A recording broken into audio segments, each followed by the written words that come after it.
Renungan pagi pulang ke rumah oleh Ellen G. White, 15 Maret 2020. Mari kita berdoa.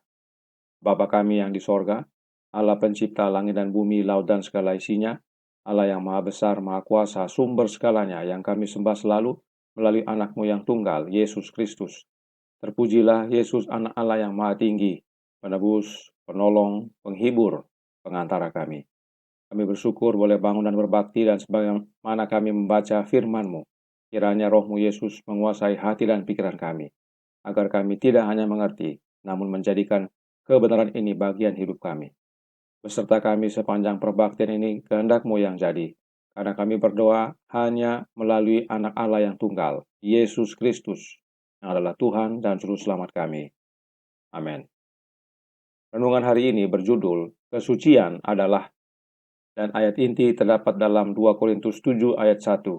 Saudara-saudaraku yang kekasih, karena kita sekarang memiliki janji-janji itu, marilah kita menyucikan diri kita dari semua pencemaran jasmani dan rohani, dan dengan demikian menyempurnakan kekudusan kita dalam takut akan Allah. Sejak hal itu dimaksudkan olehnya, kita harus menerima kuasa. Mengapa kita tidak lapar dan dahaga untuk pemberian roh itu? Mengapa kita tidak berbicara tentang Dia, mendoakannya, dan berkhotbah mengenai hal itu? Tuhan lebih rela memberi Roh Kudus kepada mereka yang melayani Dia daripada orang tua yang memberikan pemberian yang baik kepada anak-anaknya. Untuk baptisan roh setiap hari, setiap pekerja haruslah mempersembahkan permohonannya kepada Allah.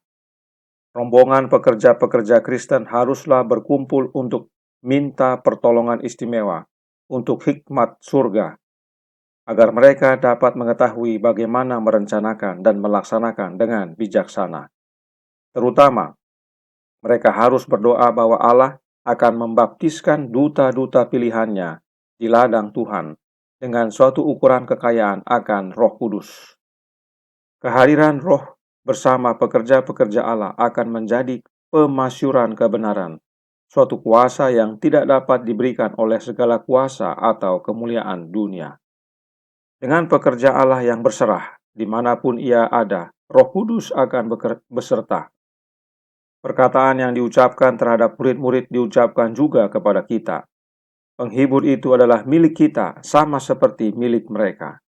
Roh itu menyediakan kekuatan yang menyokong jiwa yang berusaha dan berkumpul dalam setiap keadaan, di tengah kebencian duniawi dan kesadaran akan kegagalan dan kesalahan mereka sendiri.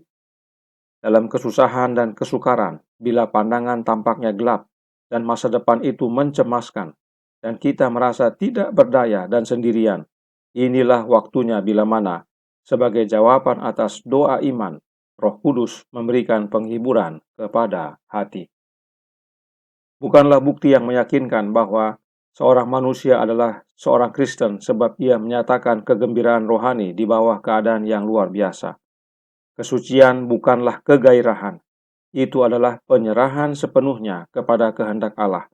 Itu adalah hidup dari setiap perkataan yang keluar dari mulut Allah. Itu adalah melakukan kehendak Bapa kita yang di sorga. Itu adalah mempercayai Allah dalam pergumulan, dalam kegelapan sebagaimana dalam terang. Itu adalah berjalan oleh iman, bukannya oleh penglihatan. Itu adalah bergantung kepada Allah dengan keyakinan yang sepenuhnya dan bersandar pada kasih-Nya. Tidaklah penting bagi kita untuk dapat mendefinisikan apa Roh Kudus itu. Kristus mengatakan kepada kita bahwa Roh adalah penghibur, Roh kebenaran yang keluar dari Bapa. Dengan jelas diterangkan mengenai Roh Kudus bahwa dalam pekerjaannya memimpin manusia kepada seluruh kebenaran. Ia tidak akan berkata-kata dari dirinya sendiri. Yohanes 15 ayat 26, 16, dan ayat 13.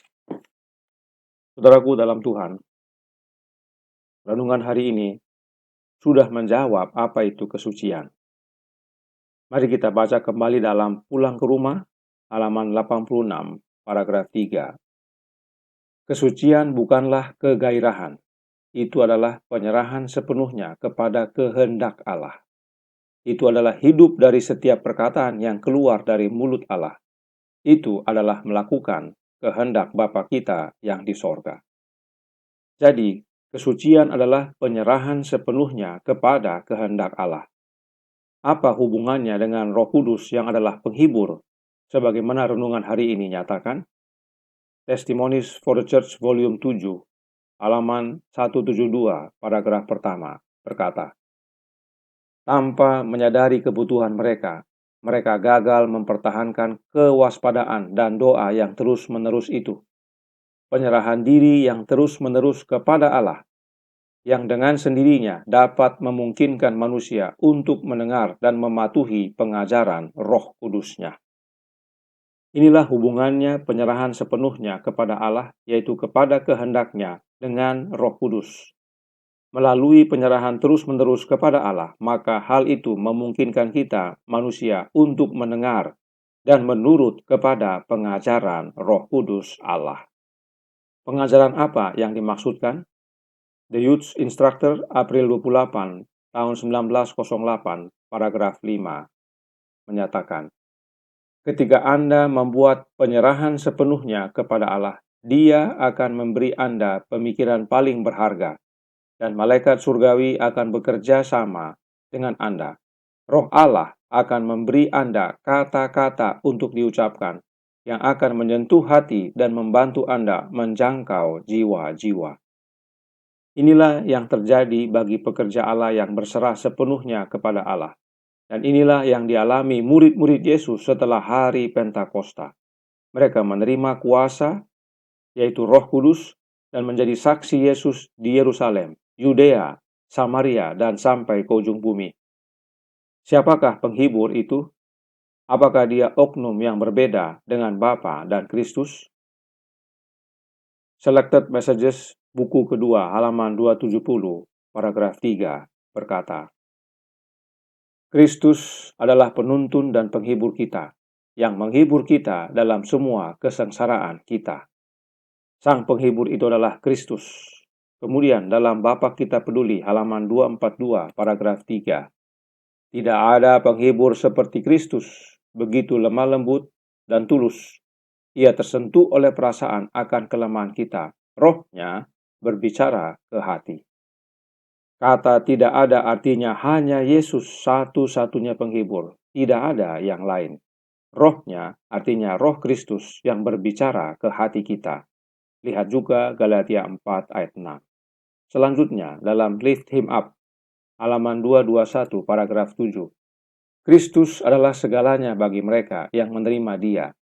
Dia adalah penghibur mereka, keselamatan mereka, kesehatan mereka. Terlepas dari Kristus, tidak ada terang sama sekali. Ini semua adalah bukti-bukti tulisan Roh Nubuat bahwa Kristus adalah sang penghibur itu. Penghibur yang disebut juga Roh Kudus atau Roh Kebenaran. Dan masih ada tulisan lainnya, tetapi ini semua sudah sangat jelas bahwa penghibur, yaitu Roh Kudus, adalah Yesus Kristus itu sendiri, melalui kehadiran Roh-Nya yang kudus, Roh Kristus. Nah, dikatakan penghibur atau yang disebut juga Roh Kebenaran keluar dari Bapa. Artinya, Bapa adalah sumber dari penghibur itu, sumber dari Roh itu. Yahweh tuliskan dalam Kemenangan Akhir, halaman 499. Bapa memberikan Roh-Nya kepada Anak-Nya tanpa batas, dan kita juga bisa mengambil bagian dalam kepenuhannya. Bapa memberikan Roh-Nya kepada Anak-Nya, dan Yesus berikan Roh-Nya kepada kita. Kita bisa ambil bagian dalam kepenuhan Roh itu. Mengapa untuk menerima Roh Bapa harus melalui Anak? Karena sesuai Yesaya 59 ayat 2 yang menyatakan bahwa kita terpisah dari Bapa oleh sebab dosa dan kejahatan kita. Karenanya, harus ada jalan yang menghubungkan kembali kita dengan Bapa. Dan jalan itu adalah Yesus Kristus. Dia sendiri berkata, tidak ada seorang pun yang datang kepada Bapa kalau tidak melalui aku. Yohanes 14 ayat 6. Inilah makna dari penghibur atau Roh Kebenaran yang keluar dari Bapa. Sebab Allah Bapa adalah sumber segala penghiburan. 2 Korintus 1 ayat 3. Perhatikan perkataan doa Yesus berikut ini dalam Yohanes 17 ayat 21. supaya mereka semua menjadi satu, sama seperti Engkau, ya Bapa, di dalam aku, dan aku di dalam Engkau, agar mereka juga di dalam kita, supaya dunia percaya bahwa Engkaulah yang telah mengutus aku. Bapa di dalam Yesus, dan Yesus di dalam Bapa, dan kemudian mereka, yaitu Bapa dan Anak di dalam kita, melalui kehadiran Roh. Inilah maknanya Roh Bapa diberikan kepada anaknya, dan melalui anak kita menerima roh tersebut. Jadi, dengan menerima roh anak Allah, atau yang disebut roh Kristus, itu sama dengan menerima roh Bapa. Sebab roh yang anak terima adalah roh Bapanya. Itu sebabnya Yesus berkata, agar mereka juga tinggal di dalam kita. Kita di sini adalah Allah Bapa dan Yesus Kristus anaknya. Prinsip ini penting kita pahami agar kita mengerti maksud tulisan Roh Nubuat berikut ini dalam Counsels for the Church, halaman 239, paragraf 2.